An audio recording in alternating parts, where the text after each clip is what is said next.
Hey, everybody, Mark Herman, aka LA Bengals fan on most of the major platforms. Sam's not here, but we are honored to be joined by Jake Sirkus, who's been here before with us. Jake, why don't you tell them a little bit about yourself? Well, thank you for having me on once again. It's a pretty big week. We can't sugarcoat it. This is a pretty big game. But I think we can all chill and realize, okay, we're playing the Saints. We're better than the Saints. We can beat the Saints. So let's just go beat the Saints. But you can find me on Twitter at Jake Sirkus. That's Sirkus for the last name. Um, and then my podcast on Spotify and YouTube, the Jake Sirkus podcast, 3 episodes per week. We go over college football, NFL, and then some sports betting stuff during the weekend. So a lot of stuff planned for myself moving forward. We're in the middle of football season and a huge week for the Bengals. So I'm happy to be on here. Oh yeah, no, this is a big game. So we have four winnable games, but of the four coming up, this is the toughest. So if we're going to go into our bye week 6-3, it starts with a win here. So we'll do what we always do, which is a couple pieces of news. Then we'll talk about the things we're not feeling good about going into this game, the things we're feeling good about, and then we'll go ahead and make our predictions. So I only have a couple pieces of news, and then you could throw in anything you have. Khalid Kareem was released. I was kind of disappointed with this because I thought we had added him to the active roster. I said, oh, great, another horse with Reader out. Hey, we get some more defensive line help. Then we released him, and then we brought him back and put him on the practice squad. So I don't know if it was injury related or whatever, but he showed flashes. So for a little bit of time, I was excited when they activated him on the active roster, but now he's back to the practice squad. So it's kind of mixed blessing there. So that I had that. And then the other thing was, Zach Taylor has been questioned a lot this week about the play calling, obviously with the ineffectiveness in the red zone, obviously not taking the points on the when we had the first and goal at the 2 and then not taking the 3 points, which ultimately cost us the game. And he talked about this being kind of a committee approach that he and Callahan, everybody kind of talks, and it's not just on him. And so I don't know how any of that plays into it, but that was, one of the discussions this week. So I just want to start making better decisions in the red zone. It's never been, and this is the one thing that I do like about what Zach Taylor has brought the last couple of years. It's never felt like from an outside perspective, like it's Zach versus the world. There's always people internally that have his back. And some of the things that he's been saying press conference after press conference after press conference, and especially Burrow as well, that they believe that they're calling the right plays at the right time. And it seems like breaking down the film and talking to some other people that we kind of think that the right plays are being called kind of at the wrong time because we've seen this offense just explode at times, down to down wise. Obviously, they're always going to get big plays, and that's the problem right now because they're not really getting big plays, and that's an issue in itself. But down to down wise, they have been super successful at times, and they're in a little bit of a hurdle to start the season where they're not getting big plays, and down to down wise, they're actually been one of the worst in the league because they've been the worst first down team in the league, and they haven't really found a long term run game. So it's never been Zach versus Zach against the world, even though it kind of feels like that from the outside. But they're all confident. It doesn't seem like that they're suffering any hiccups. It's just a lot of, okay, we need to gel and keep improving week after week because I think they're a lot closer than what some people think. Yeah, I agree. And I think we've seen progress with the offensive line where they Oh really, yeah. to start the season, they were horrible, but they hadn't had any continuity together. We've seen the pass blocking get better over the last few games. And I think we saw our best run blocking effort out of the line last week. So hopefully that continues to improve. So Yeah, there's a lot of talent up there, and that's what we all knew going into the season that there's a lot of talent, and it just took a little bit. But the pass blocking, just pass blocking wise, yeah, Mixon had his best game of the year. That's looked like the best Mixon has ran since middle of last year when he yeah, kind of started to get going. Mixon had a great year last year for most of it. But yeah, that Mixon looked really good. But pure pass blocking, that was the game that I think we've all been waiting for in the entire Burrow era. They were even when after Jonah got hurt, Jonah came back out and didn't allow a single pressure after he got hurt. I thought Collins looked better, and then the interior. It seems like that they're communicating better on stunts, on loops. And a lot of that stuff. It's just all been communication. Yeah, someone's gonna get bull rush at times. You're starting a rookie left guard. He's gonna get beat. Collins has been playing with a back injury and didn't play much last year at all healthy. So that's gonna happen. But in terms of pure communication, I think it's been a lot better. Yeah. Well, Jonah's gonna, obviously left the game, and I hope he's available this week. So we'll get into the injuries coming up on, what we're feeling good and not feeling good about. But yeah, I definitely see improvement. And you know what? Mixon, the start of the season, he was getting contacted 2-3 yards behind the line. So that this last game was the only game where he was actually at the line or getting in past the defensive line and getting some positive yardage before he was making any contact. So they finally started opening up some holes on the run blocking. So hopefully we see an improvement on that going forward. So Football Outsiders has a stat. It's called adjusted line yards, which is basically how many yards per carry the offensive line gives the running back. In the first 3 weeks, the Bengals ranked dead last in the NFL. They were the only team in the league that wasn't averaging at least 4 line yards per carry. Now, since the last 2 weeks, they've moved up to 22nd. So they've been in the pretty top half of the league the last 2 weeks, both in the Miami game against a strong, young, fast defensive line. Yes. And then obviously Baltimore, who always has good players up there as well. Yeah. So, all right. Well, let's get into let's look at the injury report first, I think. Because a lot of the things I'm concerned with, come from the injury report.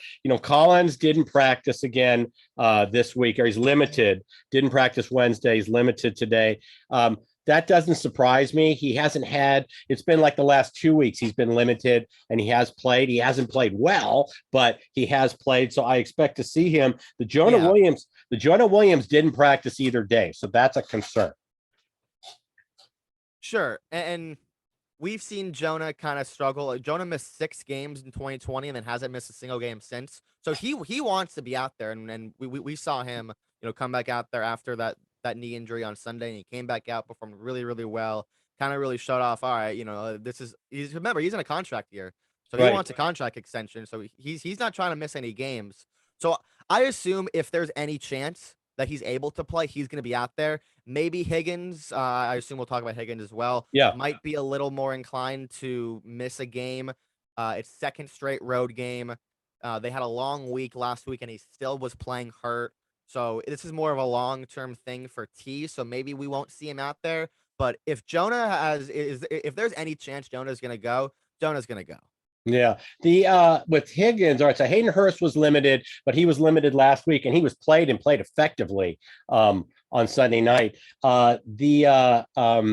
Higgins was, according to Zach, if they had needed T, they could have played him last week. Mm-hmm. So even though T is listed as did not practice, if we could have used him last week, he can play this week. So I think there's a chance we won't rush him in and with a full workload, but I think there's a chance we see T this week. The positive news for us on the Saints is they have a much longer injury list. With 5 players that didn't practice either of the last 2 days.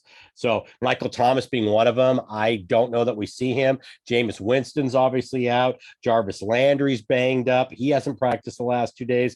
Marshawn Lattimore hasn't practiced the last 2 days. So there's a lot more on the injury front, on the Saints than there is on our side. So, that actually works in our favor.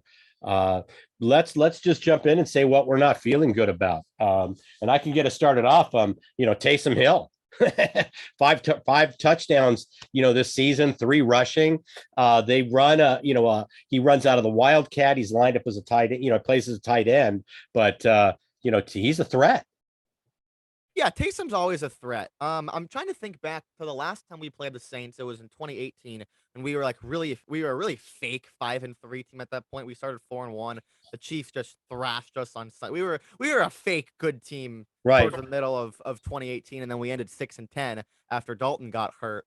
So I'm trying to think of that game. If Taysom was actually if he was Taysom, I don't really remember.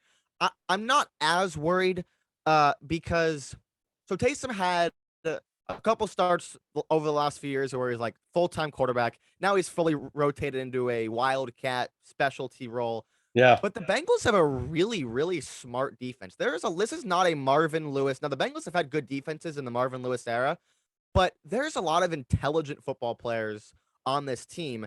And I think that's why Lamar always tends to struggle against them, because for whatever reason, Lou Anarumo always has these guys prepared for anything. And that's the exact opposite of what Pete Carroll's defense is over in the Pacific Northwest with the Seahawks. They are the second worst defense in the league, only behind the Detroit Lions, both passing or both against the pass and against the run. So I'm not entirely worried about the Taysom Hill effect. I'm more worried about the Saints down-to-down passing attack, because I think Dalton has looked really good. I would rather see Jameis Winston. Jameis Winston has been the most turnover-worthy quarterback in the league in his 3 games started. So I would rather see Jameis. I want nothing to do with the Dalton revenge tour, because I feel like this is more of a revenge game, because the first time the Bengals played Dalton since they cut him, Burrow didn't play, so it was Allen versus when Dalton was on the Cowboys, so it was Brandon Allen versus him, and they ended up winning that game. Right. The Cowboys did. So this is more of like a revenge spot for Dalton, playing at home, playing pretty well. I should add, PFF has him in the 80s. He's been one of the more higher graded quarterbacks the last 2 weeks. Dalton has played very well. Yeah, so I'm not really worried about the Taysom Hill effect. The Saints have been moving the ball the last couple weeks. They've been one of the better down-to-down offenses in the league. Yeah, I actually had Dalton as number 3 on my list because he is playing well. I would much rather see Jameis. I think our secondary could bait Jameis into a couple really nice pick interceptions. And but I don't think we're going to see Winston this week. So I think we're going to get Dalton. Yeah, it doesn't seem like Winston's going to play. It doesn't seem like Chris Olave is going to play. Marshawn Lattimore, if he were not to play, that would obviously be big for the Jamar Chase part of everything. Right. Obviously, because the Saints don't really have a number 2 guy. I know their number 2 is actually hurt. What's his name? The guy, Marcus May. The kid from Stanford. I always forget his name. He was like a 6th round pick. I always forget his name. He's been actually pretty good for them. But I don't think he played last week. He might be off the injury report now because he's not on. He's off. Yeah. So yeah, I think injury-wise, the Saints have been in a tough spot the last couple of weeks. I mean, they're looking like they're going to be out their number 3 receiver. So they're going to have to give a healthy diet of Alvin Kamara and Taysom Hill, and I think the Bengals will be ready for it. Yeah. The other thing, we have a defense, that's 8th in scoring. They've only allowed 5 touchdowns. They have a comparable defense to us in terms of touchdowns allowed, so they're top 10 in yards and points. So this is a stout defense.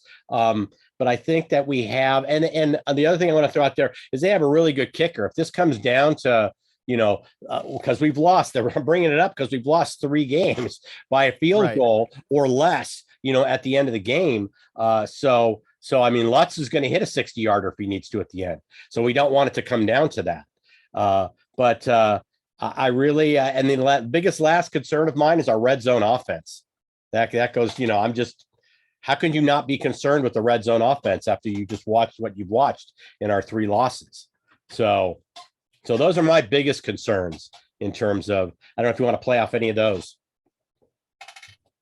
Yeah, it's the red zone is always tricky for me because there's a lot of randomness that can happen when you're 2 to 8 yards away from the goal line, and I don't think the Bengals look really creative or good. I mean, Zach Taylor was out there just calling pitchy woo woo from the 2-yard line, and it was kind of a mess. Yeah, you had the internet there jumping in, but yeah, I you know what? When we had a 1st down and goal to 2, just run the ball 3 straight plays and then take the 3 to tie, rather than getting cute with the pass to Hayden Hurst and then looking for the penalty after you got the pass interference to set it up there, and then the cute little shovel pass. I was like, come on, guys, just See, I have no problem with going for it on that 4th down. That was not my concern. I just figured that Zach always, every time he makes this type of decision, he always says in the press conference, yeah, thinking back, I want to take that back. And obviously he wants to take it back because they had a waste 3rd down because they lost 12 yards on 2nd down. So they completely lost a play. Right. 4 plays from the 2-yard line is a lot different than 3 plays from the 2-yard line. And they were lucky to get back to the 2 or 3-yard line with the Chase catch on that 3rd down and in the red zone. He made a nice play, almost broke a tackle and got in the end zone. But on 4th down, that's the best play, really, the shovel pass. Yeah, that hasn't worked before. And like you don't need to be the Chiefs. You have No, guys. Like m- if you really want to do it, just go outside and throw a back shoulder to Jamar because that's worked more than the shovel pass has. yeah, my biggest complaint was I said in our preview last week that I thought this was going to be a real down and dirty AFC North battle, low Yeah. scoring. And here we were, you have a chance in that kind of a game to tie the game. It was 13-10. Tie the game. We get the go ahead touchdown. If you've given up the field goal like you did after we failed to make it, then you have a 4-point lead and Justin Tucker's a non-issue. Don't I let think Tucker beat you, which is why Will Lutz. I don't want it to come down to Will Lutz at the end. I want to have more than a field goal lead at the end of the game, so we put this game away. yeah, what the Bengals were trying to do on their last scoring drive is they were trying to slow the clock down, and I was like, that's gonna come back to bite them because they're not getting the ball back. Like Right. they should have scored faster. So like it was it was their best drive of the game. They scored a touchdown. They did the QB sneak. It always works. It always the QB sneak always works. Josh McDaniels called it 1,000 times with Tom Brady. It was Right. 1,000 for 1,000. It works every time. Right. Especially I think Burrow loves the QB sneak, and when he needs a yard and a half, just call the QB sneak. But they kind of took too long, and there was a perfect amount of time. The Ravens had the perfect amount of timeouts, and they got in there field goal range. Well, you can't. And Your defense. You only have to get to the 40-yard line to be in Justin Tucker range. So right. that makes it to where it's hard to keep him out of scoring position. So that's why you don't want it to come down to that. We have Lutz, who's maybe not as good as Tucker, but he certainly can kick a 60-yarder indoors there. So Yeah, Lutz, McPherson, the indoor part for sure. I mean, I trust McPherson as much as anyone. Right. So yeah, I mean, Lutz is the man. We saw him kick in London. He almost made what 260-yarders to Yeah, that would have been win that game. Yeah. Or that was to win the game, I The think. double But yeah. doink was that kept him out from winning that game.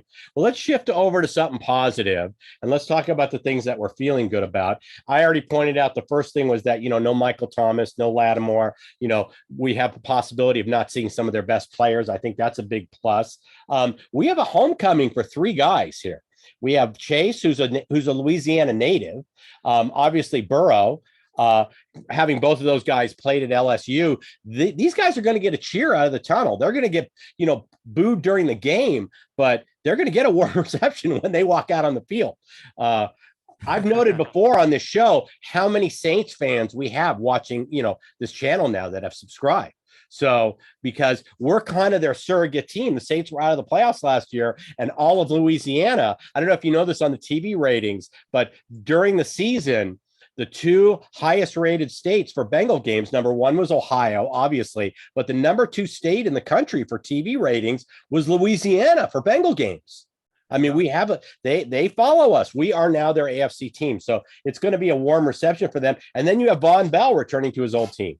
So well, there's also there's 4 actually. There's Bell, and then there's Hendrickson too. Yes, that's right. I forgot about Trey. But imagine how their defense would be if they had not let Trey escape in free agency. Yeah, I mean, Trey was pretty expensive. They have to pay Davenport. They have to pay Cameron Jordan. But no, so you have, like I said, we have homecomings here. And so I think that plays into our favor. Also, the Saints are 24th against the run. They had a great defense last year against the run, but that defense has not been the same this year against the run. This might be a game where we can get Mixon going, and that will maybe that opens up some deep field shots for some passing to chase downfield. So I think we have a possibility of seeing that this week, since the Saints' strength is not against the run.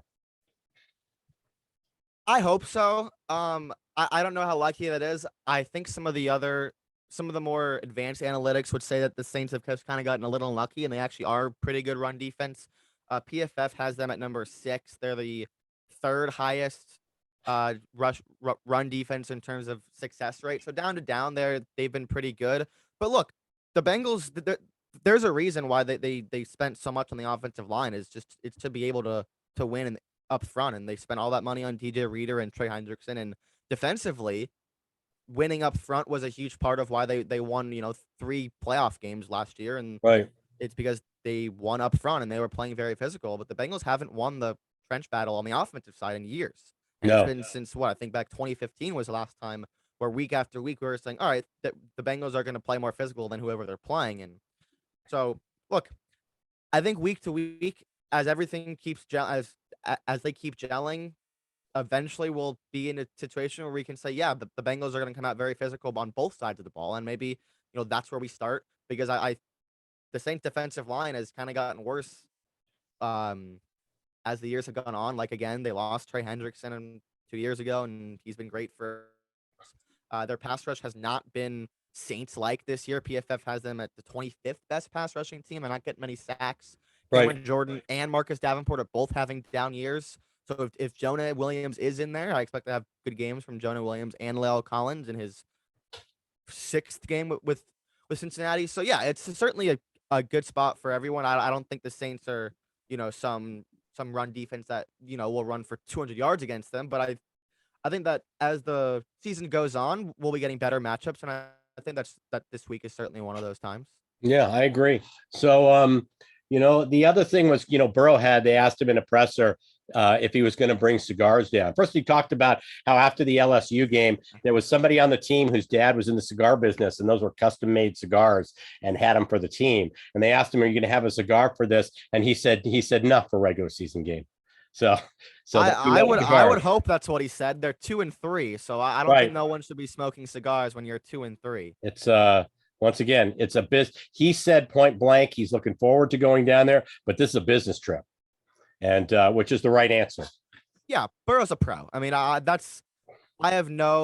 there's this trend that's been going around. It's for teams that are coming off of games in big cities, like people are fading.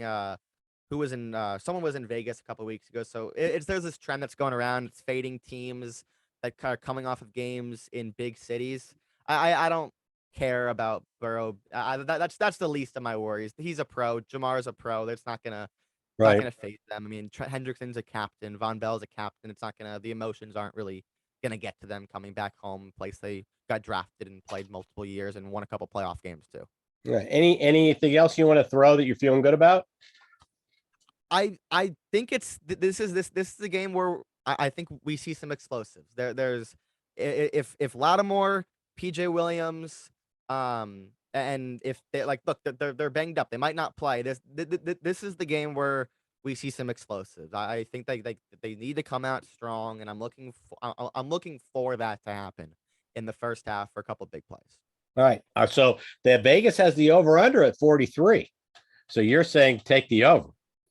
I don't know because I think the Bengals have unders in Bengals games are now, what is it? I think it's 11 straight. It's either 10 or 11 straight because the under hit on Sunday night. So right.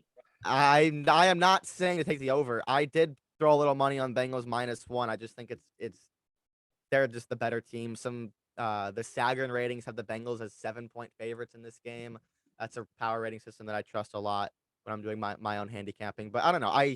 I get why it's a pretty much a coin toss in terms of the line, but I think the Bengals are the better team. They're the healthier team. They have a way better quarterback and a defense that's just playing out of their minds right now. Yes. So I'm not saying to take the over, but I would like to see the Bengals score upwards of 30 points because they haven't scored 30 in 8, 9, 10 games since the Chiefs game. That's last time. Yeah. Oh, it's been a while. It's been a while. The first Chiefs game. That was the last time. Right. Yeah. No, it's been a while. They were slinging it because they were down so much.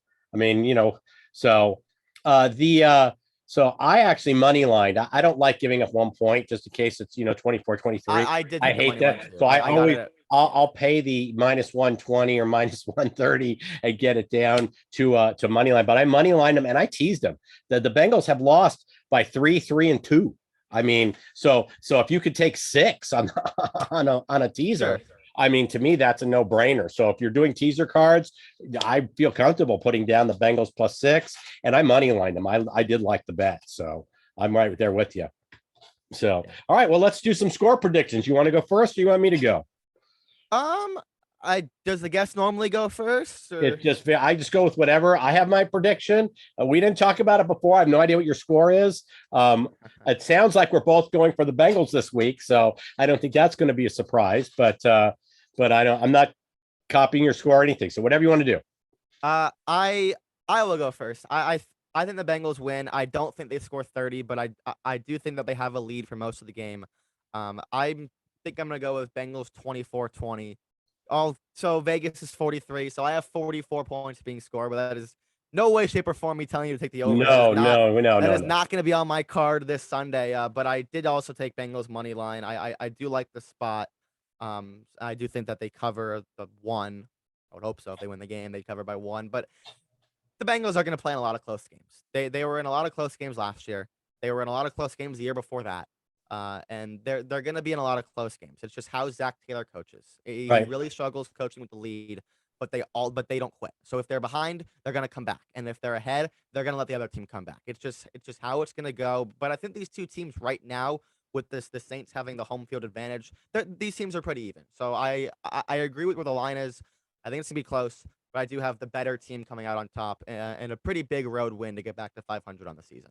Yeah, I agree. I think the Bengals do win. I think we're going to go and try to establish the run game a little more this week. And I do think we're going to try and stretch the field. And I do think Zach will take field goals and not go for it as much on fourth down this week, which is why I have 26, because I think there could be 2 touchdowns and 4 field goals. I've got us 26-20 winning, which is, once again, I'm not endorsing the over unless you're going to tease it and get it down to 37. I'm not endorsing the over, but I do think that I got to, like I said, the 26-20 game. And I think we're going to try to I think we're going to try to, get Mixon established this week. No, sure. I certainly hope we don't kick 4 field goals in this game. I feel like that would be kind of going backwards. I don't mind the going for it on fourth and short. I love that Zach trusts the offense, but I think he trusts his play calls a little too much because they rarely are the right ones, it turns out. But I don't mind them if it's the right choice. I would prefer to see them go for it on fourth down. It's something that I talked about when the Raiders and Chiefs game ended. I didn't mind the teams going for 2. I thought the Chiefs should have gone for it on 4th and 3 instead of punting it back to Vegas at the end of the game. So I like when offensive coaches trust their offense to go win the game, to go, gotta have it situations to go get the 2 or 3 yards. And I would just like to see some more consistency, some more, not even creativity, just like I feel like Zach needs to do a better job of maximizing the talent that he has, because there is a lot of it. Yeah, my biggest thing is his play calling. If you're not going to call the right plays on fourth down, like when we've gone for it at a couple times, at like the 40 or the 45-yard line, what do? We line up in the shotgun, or he lines up and he throws it back to Mixon. So we go from 1 yard away to 5 yards away, and then you expect Mixon to get through when this line hasn't pass blocked well enough on the run to do that. I hate that. I just would, like I said, quarterback sneak, quick. I hate the play calling he's had on fourth down. So, yeah. And another part of it is he shouldn't be scared to go for it, because more often than not, we've seen the defense normally bails the offense out a lot of the time. So if the Bengals set the defense up in a short field by failing on fourth down, I think we all have confidence that the defense is going to give it their best shot to pick them up. Yeah. Well, let's see how it plays out. Like I said, this is an important game. We both said that this is an important game. Get back to 500. We have 3 winnable games after that, and we can get into the bye at 6-3. That's my dream. That's what I'm looking for. So, yeah. I mean, certainly you would expect the Bengals to win at home next week against Atlanta, and then they get really spooky and go travel to Cleveland for a Halloween Monday Night Football game, a game that if they're 4-3, will probably be favored in against Jacoby Brissett. So yeah, I look, I'm not guaranteeing that they're going to win 4 in a row, because they're 2-3. They haven't played great football, but it's set up to kind of say, all right, let's save the season, kind of a thing. Let's start playing some good football and win some games, and show everybody that we're still here and we still have a lot of talent, because they do. Yeah, if we can win this week, we can win next week.